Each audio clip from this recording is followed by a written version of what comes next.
नमस्कार बालमित्रांनो, कसे आहात? मजेत आहात ना? ज्ञानेश्वर विद्या मंदिरामध्ये माझ्या सर्व लहान मोठ्या विद्यार्थी मित्र मैत्रिणी यांचं स्वागत आहे. आज मी माझ्या बालमित्रांसाठी भारतातील नद्यांची माहिती सांगणार आहे. तर मुलांनो, ही माहिती लक्षपूर्वक ऐका आणि माहिती आवडली तर माहितीला जास्तीत शेअर करा. तसेच चॅनेलवर नवीन असणाऱ्या चॅनेलला सबस्क्राईब करा. सुरू करू माहितीला. पहिली आहे गोदावरी नदी. पहा किती छान नदी दिसते. पहा सूर्योदयाच्या वेळेचं चित्र आहे ही गोदावरी नदीचं. छान आहे ना? पाहूया माहिती आता गोदावरी नदीची. गोदावरी नदीची गणना भारतातील प्रमुख नद्यांमध्ये केली जाते. या नदीला दक्षिण गंगा असेही म्हटले जाते.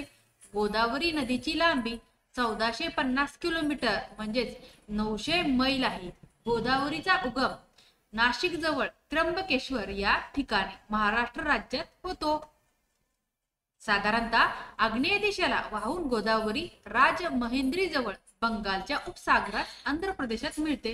दारणा, प्रवरा, वैनगंगा, मांजरा इत्यादी तिच्या उपनद्या असलेल्या गोदावरीचे राजमहेंद्री पासून 10 किलोमीटर अंतरावर व समुद्रापासून 80 किलोमीटर आधी समुद्रास मिळण्यापूर्वी दोन उपनवाहिन्यांमध्ये विभाजन होते. त्यांना गौतमी नदी आणि वसिष्ठा नदी असे म्हणतात. आता पुढची नदी आहे भीमा नदी. ह्या चित्रावरून तुम्हाला कुठली आठवण येते बरं, सांगता का? हे कुठं असतं? हे कुठे चित्र कुठं पाहायला मिळतंय? मला कमेंट करून नक्की सांगा बरं का. भीमा नदी पश्चिम भारतातील प्रमुख नद्यांपैकी एक नदी आहे. सोलापूर जिल्ह्यातील पंढरपूर येथे तिला चंद्रभागा म्हणतात.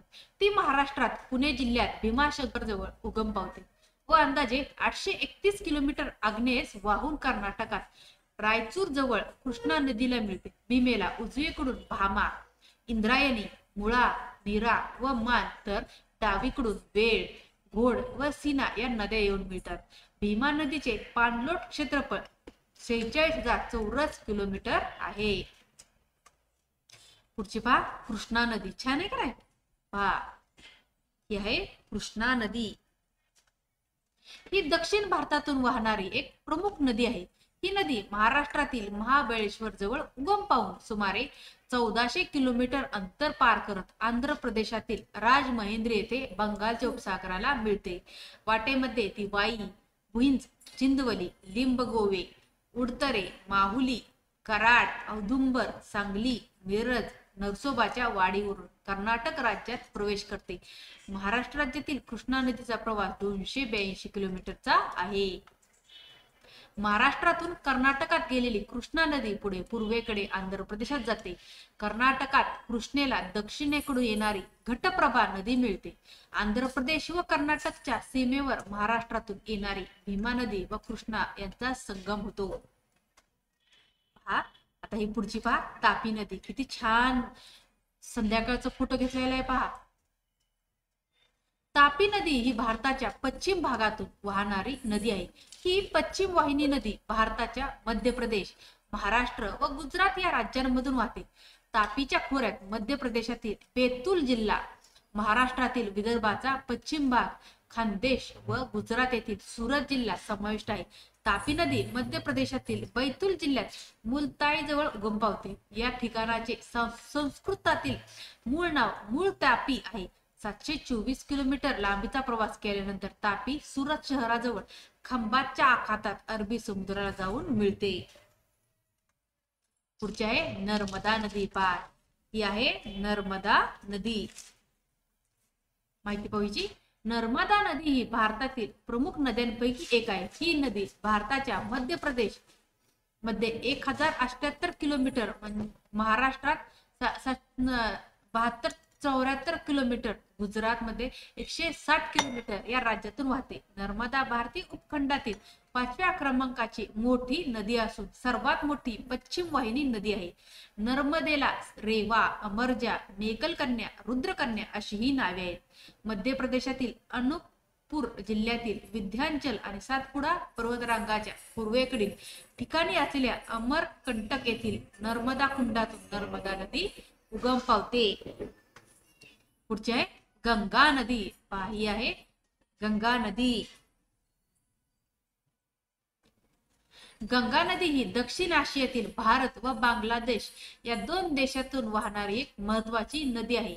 ब्रह्मपुत्रा लांबी 2900 किलोमीटर. नदी ही भारतातील मोठी नदी आहे.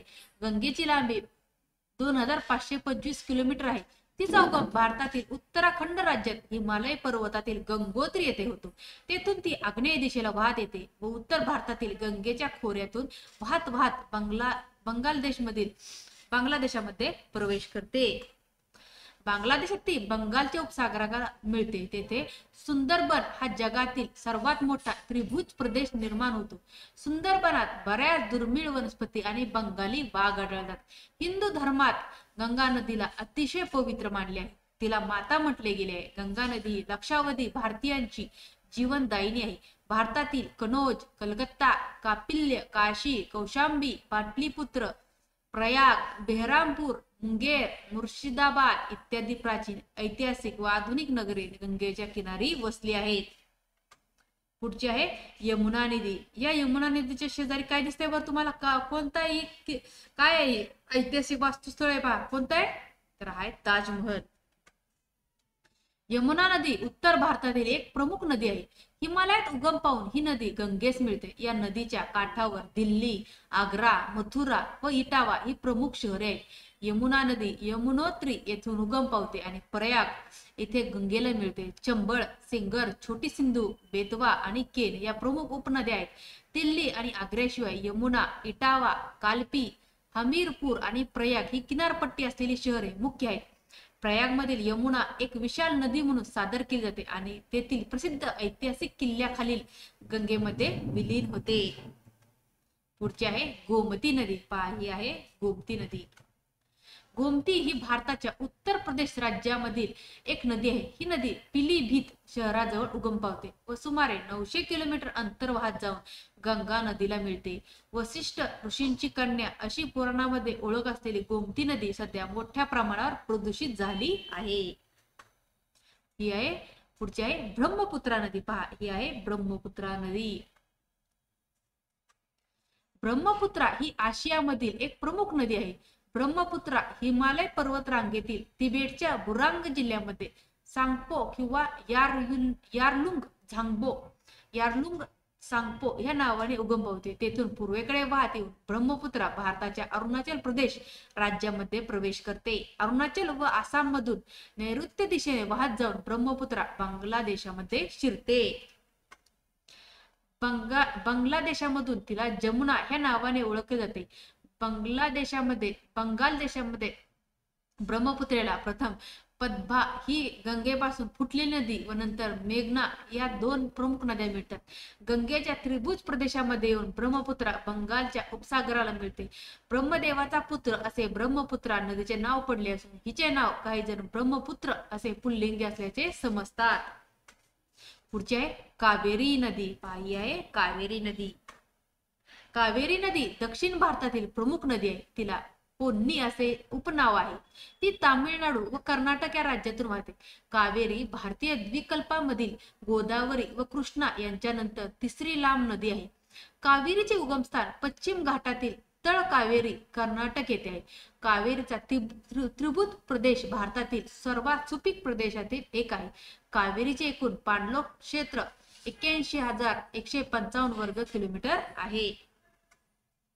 कावेरी ही दक्षिण भारतातील लोकांसाठी पवित्र नदी आहे आणि तिची पूजा देवी म्हणून केली जाते. कावेरी ही भारताच्या 7 पवित्र नद्यांपैकी एक आहे. पुढचे आहे सिंधू नदी. पहा ही आहे सिंधू नदी. सिंधू नदी ही दक्षिण आशियामधील एक प्रमुख नदी आहे. तिबेट, भारत व पाकिस्तानातून वाहणारी प्रमुख नदी आहे. तिबेटमध्ये झालेल्या उगमापासून ते भारतातील लडाख पर्यंत आणि नंतर पाकिस्तान मधून ही नदी वाहते.